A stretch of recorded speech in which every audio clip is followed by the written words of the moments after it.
I'm a busy engine, puffed Henry. Goods arrive night and day at the docks. Sometimes Henry and the other engines work so hard that their axles ache. Sir Topham Hatt brought in a new engine to help with the heavy workload. He was long and had 10 drive wheels. He looked very strong. This is Murdoch. He's going to be pulling freight on the main line. Ahoy, matey! Shouted Salty. Welcome, Murdoch, called Harvey. You're the biggest engine I've ever seen, cried Thomas. You're a chatty lot, Murdoch said quietly. Soon Murdoch was coupled to a long, long line of heavy freight cars. His boilers strained, his wheels started to turn, and the mighty engine chuffed away. Murdoch longed for some peace and quiet. But everywhere he went, it was noisy and crowded.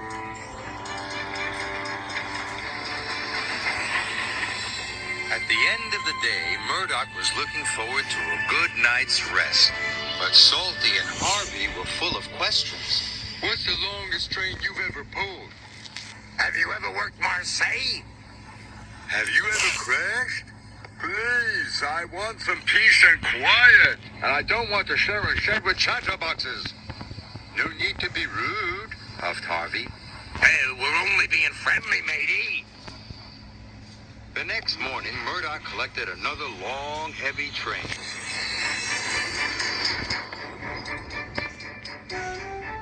This time, he chuffed into the beautiful countryside.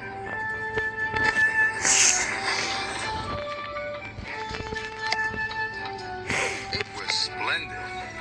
At last, he had some peace and quiet.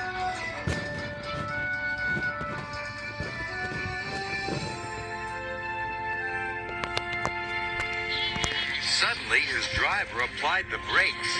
There were sheep on the tracks. The sheep escaped from that field, said the driver, through that broken fence. The driver and the fireman tried to chase the sheep back. First this way, and then that way. They tried everything, but nothing worked. We'll never move these sheep by ourselves, complained the fireman. I'll go and phone for help, sighed the driver. Murdoch was very unhappy. The noisy sheep were spoiling his peace and quiet. Sir Topham Hatt was enjoying afternoon tea when he got the call. Sheep? He exclaimed loudly. I'll send Toby with the farmer immediately. The sheep were becoming noisier and noisier. Please stop, groaned Murdoch. I'd rather be back with the chatterbox engines.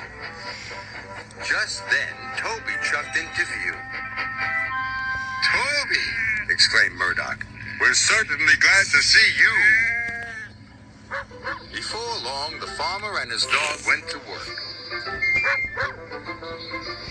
And the sheep were soon safely in their field.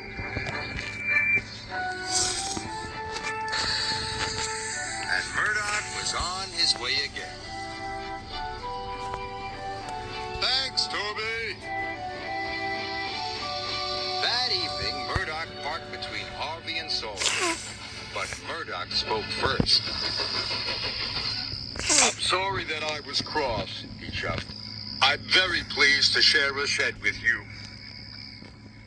And we're very pleased to have your company, said Harvey. Aye, we are, added Salty. It reminds me of a story.